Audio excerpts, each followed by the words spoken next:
Bonjour bien-aimés, que le nom du Seigneur soit béni. Nous avons le privilège encore ce matin de partager la parole de Dieu. Nous continuons sur la vie d'Étienne dans les Actes des Apôtres au chapitre 7 et nous allons parler du verset 54 au verset 60. Dans ce passage, il nous est parlé de la lapidation d'Étienne. Étienne, après avoir osé dire toutes ces vérités, tous ceux qui l'écoutaient étaient dans une telle colère. La Bible nous dit, ils grinçaient même des dents contre lui. Ils étaient tellement furieux, révoltés même. On pourrait même dire, peut-être même choqués d'entendre ces choses-là, parce que avec tout ce que Étienne leur avait dit, ils n'arrivaient pas à le coincer, je veux dire ça, excusez-moi l'expression. Mais Étienne, lui, avait les yeux fixés vers le ciel. Oh, comme j'aime ce passage. Il avait les yeux fixés vers le ciel, non pas vers ses accusateurs, vers le ciel. Et là, par le Saint-Esprit, il a eu la révélation, la vision de voir les cieux ouverts et de voir Jésus debout à la droite du Père.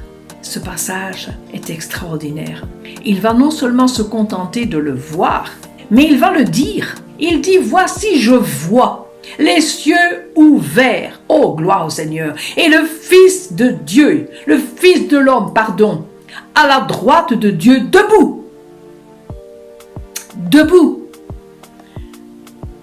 Dans Luc 22, au verset 69, dans Marc 14, au verset 62, et dans Matthieu 26, au verset 64, c'est Jésus lui-même qui dira: le Fils de l'homme est assis à la droite de Dieu.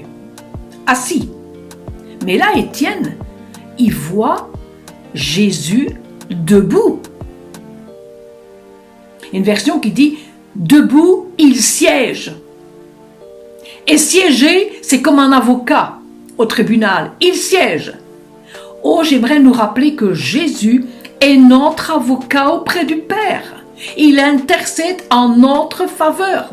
Lorsque Étienne est dans cette telle situation, il a créé une telle révolte qu'on a commencé à le lapider. On lui a enlevé les vêtements, on a jeté des pierres, des cailloux dessus. Et là, dans cette attitude-là même de persécution, nous voyons Étienne une fois de plus rempli du Saint-Esprit dire « Seigneur, reçois mon esprit ». Mais ne leur impute pas ce péché. Il utilise les mêmes paroles que Jésus. Lorsque Jésus était à la croix, Jésus lui-même a dit « Père, pardonne-leur, ils ne savent pas ce qu'ils font ».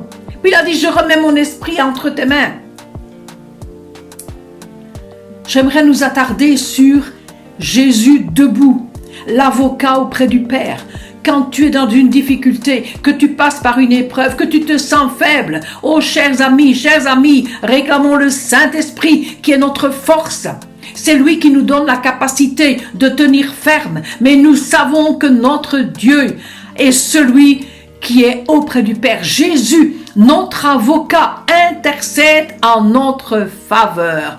Quelle grâce merveilleuse! J'ai un avocat qui intercède en ma faveur. Souvenons-nous de ce chant. Devant le trône du Très-Haut, mon Rédempteur sera plaidé. Il va plaider en ta faveur.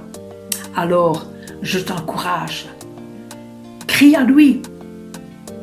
Lève les yeux vers le ciel et vois Jésus debout qui intercède en ta faveur. Que le nom du Seigneur soit béni.